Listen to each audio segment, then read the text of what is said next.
Viver é uma experiência estética. Então, é isso. É o prazer e, em alguns momentos, o desprazer. Mas perceba que até o próprio desprazer é valoroso. No ponto de que você está sentindo. Tem que sentir, porque está vivo. E a vida é sentir, não tem como viver sem sentir. Então, se a vida é uma experiência estética, porque nós estamos todo momento sentindo alguma coisa, ao meu ver, só resta uma coisa: se entregar às sensações. As experiências. Sem pôr e nem colocar. A vida é algo para ser sentido, para ser sentida.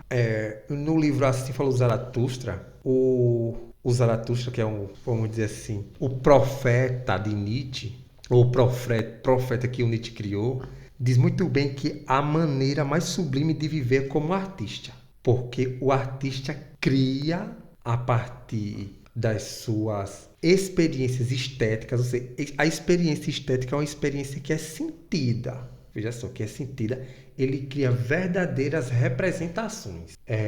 Veja que interessante, ó. Somos co-criadores, né? Ele usa esse termo. Exato. Então, vamos supor que existe um carro. O carro está lá. Eu vou pintar agora aquele carro. Eu estou mediante a experiência que chegou nos meus olhos do carro, mas a significação, eu coloquei para fora aquilo que se é, para a minha psique, o carro. Então, matar a arte é, antes de tudo, matar o sujeito. Matar uma linhagem histórica. E talvez seja isso que aquele cara que golpeou a obra de arte queria fazer. Ele queria nada mais era do que matar o sujeito. Anular um aspecto artístico nada mais é do que você matar o sujeito. Quando você chega e diz bem assim, você não pode escrever sobre isso, ou você não pode pintar aquilo, é nada mais, nada menos dizer bem assim, você não pode ser aquilo que se é. E uma máxima é torna-se aquilo que se é. Né? Ou seja, você está querendo o contrário.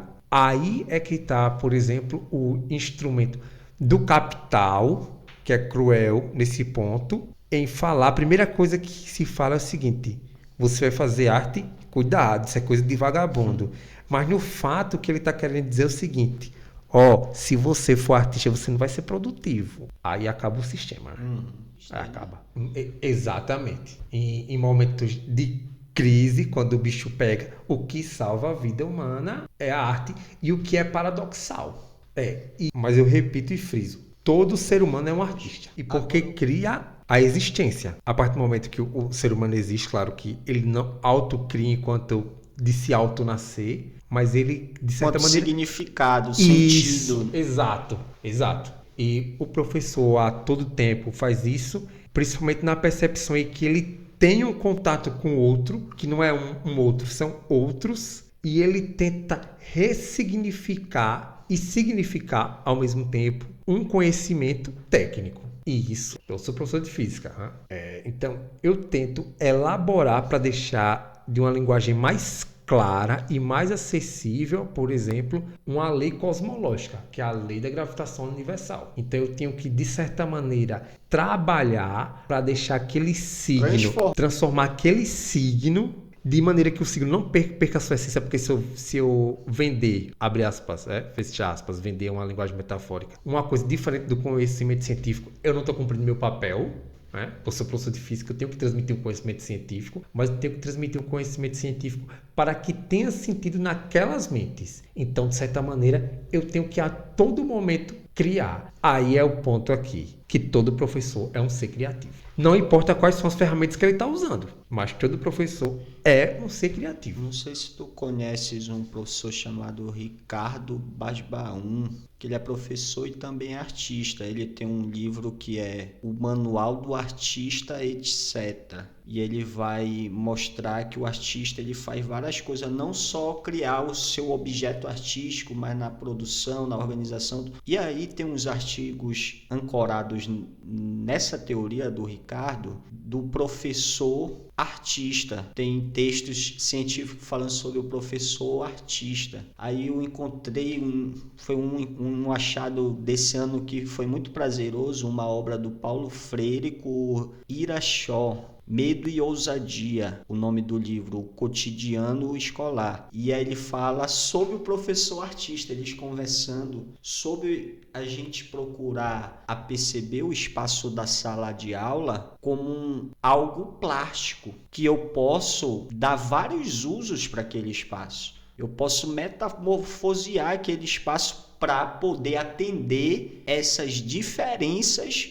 do alunado, como tu falaste. Então, tu precisa ter como professor, essa habilidade artística e criativa para conseguir atender. Eu achei muito bom esse texto. E é muito interessante que nós que somos professores fazemos isso de maneira até inconsciente. Se preparam a aula. Preparei minha aula. Por sinal, física é, como dizem, uma ciência dura, no que diz respeito que outras ciências estão alicerçadas nela. É uma ciência dura, né? E você tem várias ciências que tem nela como suporte, como engenharia, a mecânica, no caso automobilística, a tecnologia da informação, tá alicerçado na física.